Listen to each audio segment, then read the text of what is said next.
नमस्कार मित्रांनो, स्वागत आहे तुमचं माझ्या एका नवीन व्हिडिओमध्ये.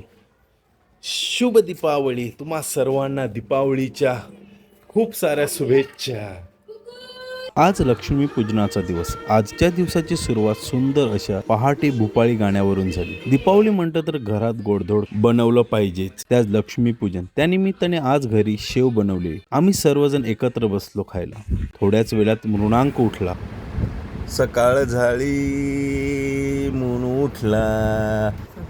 उठा उठा, दिवाळी आली, मोती स्नानाची वेळ. मृणांकसाठी रताळी बॉईल करून घेतली. मृणांकला रताळी भरवली. रेडी झालो आणि निघालो मंदिरात जाय. पहिले गेलो पारनाक्यावरील साईबाबा मंदिरात आणि त्यानंतर गेलो गणपती बाप्पाच्या मंदिरात. दोन्ही मंदिरात सुंदर असं दर्शन झालं. घरी येताना पारनाक्यावरील बाजारात फेरफटका मारलो आणि आलो घरी. असा होता आजचा दिवस. भेटूया पुढच्या व्हिडिओमध्ये. तोपर्यंत जय श्रीराम.